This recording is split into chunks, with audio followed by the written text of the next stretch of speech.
किसी नगर में एक धनी व्यापारी रहता था। दूर दूर तक उसका व्यापार फैला हुआ था। नगर के सभी लोग उस व्यापारी का सम्मान करते थे। इतना सब कुछ संपन्न होने के बाद भी वह व्यापारी बहुत दुखी था, क्योंकि उसका कोई पुत्र नहीं था, जिस कारण अपने मृत्यु के पश्चात व्यापार के उत्तराधिकारी की चिंता उसे हमेशा सताती रहती थी।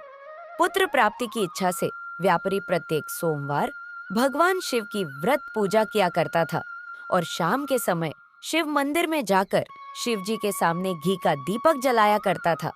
उसकी भक्ति देखकर माँ पार्वती प्रसन्न हो गई और भगवान शिव से उस व्यापारी की मनोकामना पूर्ण करने का निवेदन किया।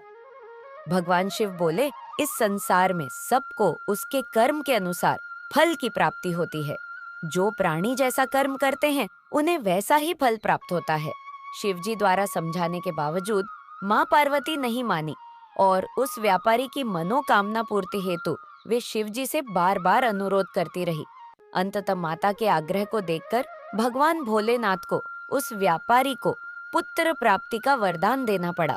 वरदान देने के पश्चात भोलेनाथ माँ पार्वती से बोले, आपके आग्रह पर मैंने पुत्र प्राप्ति का वरदान तो दे दिया, परंतु इसका यह पुत्र 16 वर्ष से अधिक समय तक जीवित नहीं रहेगा। उसी रात भगवान शिव उस व्यापारी के स्वप्न में आए और उसे पुत्र प्राप्ति का वरदान दिया और उसके पुत्र के 16 वर्ष तक जीवित रहने की भी बात बताई। भगवान के वरदान से व्यापारी को खुशी तो हुई, लेकिन पुत्र की अल्पायु की चिंता ने उस खुशी को नष्ट कर दिया। व्यापारी पहले की तरह सोमवार के दिन भगवान शिव का विधिवत व्रत करता रहा। कुछ महीनों के बाद उसके घर एक अति सुंदर बालक ने जन्म लिया और घर में खुशियां ही खुशियां भर गई। बहुत धूमधाम से पुत्र जन्म का समारोह मनाया गया, परंतु व्यापारी को पुत्र जन्म की अधिक खुशी नहीं हुई, क्योंकि उसे पुत्र की अल्प आयु के रहस्य का पता था।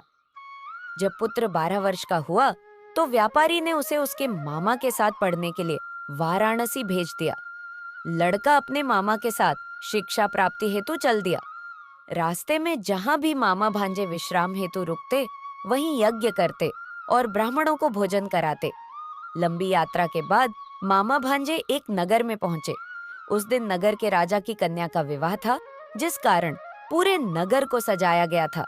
निश्चित समय पर बारात आ गई, लेकिन वर का पिता अपने बेटे के एक आंख से काने होने के कारण बहुत चिंतित था। उसे भय था कि इस बात का पता चलने पर कहीं राजा विवाह से इनकार न कर दे, इससे उसकी बदनामी भी होगी। जब वर के पिता ने व्यापारी के पुत्र को देखा तो उसके मस्तिष्क में एक विचार आया। उसने सोचा, क्यों न इस लड़के को दूल्हा बनाकर राजकुमारी से विवाह करा दूं। विवाह के बाद इसको धन देकर विदा कर दूंगा और राजकुमारी को अपने नगर ले जाऊंगा। वर के पिता ने लड़के के मामा से इस संबंध में बात की। मामा ने धन मिलने के लालच में वर के पिता की बात स्वीकार कर ली। लड़के को दूल्हे का वस्त्र पहनाकर राजकुमारी से विवाह कर दिया गया। राजा ने बहुत सारा धन देकर राजकुमारी को विदा किया। शादी के बाद लड़का जब राजकुमारी से साथ लौट रहा था तो वह सच नहीं छिपा सका और उसने राजकुमारी के ओढ़नी पर लिख दिया, राजकुमारी, तुम्हारा विवाह मेरे साथ हुआ था। मैं तो वाराणसी पढ़ने के लिए जा रहा हूँ और अब तुम्हें जिस नवयुवक की पत्नी बनना पड़ेगा वह कान्हा है। जब राजकुमारी ने अपनी ओढ़नी पर लिखा हुआ पढ़ा तो उसने काने लड़के के साथ जाने से इनकार कर दिया। राजा को जब ये सब बातें पता लगीं तो उसने राजकुमारी को महल में ही रख लिया। उधर लड़का अपने मामा के साथ वाराणसी पहुंच गया और गुरुकुल में पढ़ना शुरू कर दिया। जब उसकी आयु 16 वर्ष की हुई तो उसने यज्ञ किया। यज्ञ के समाप्ति पर ब्राह्मणों को भोजन कराया और खूब अन्न वस्त्र दान किए। रात को वह अपने शयन कक्ष में सो गया। शिव के वरदान के अनुसार शयनावस्था में ही उसके प्राण पखेरु उड़ गए। सूर्योदय पर मामा मृत भांजे को देखकर रोने पीटने लगा। आसपास के लोग भी एकत्र होकर दुख प्रकट करने लगे। लड़के के मामा के रोने विलाप करने के स्वर समीप से गुजरते हुए भगवान शिव और माता पार्वती जी ने भी सुने। माता पार्वती ने भगवान से कहा, प्राणनाथ, मुझे इसके रोने के स्वर सहन नहीं हो रहे। आप इस व्यक्ति के कष्ट को अवश्य दूर करें।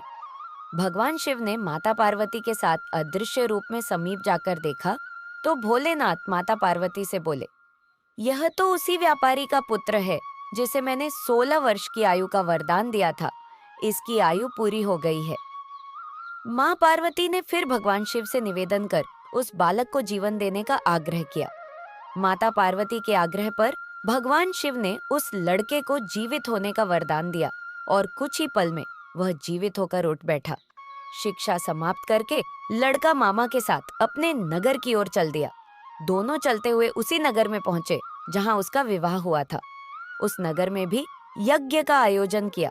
समीप से गुजरते हुए नगर के राजा ने यज्ञ का आयोजन देखा और उसने तुरंत ही लड़के और उसके मामा को पहचान लिया।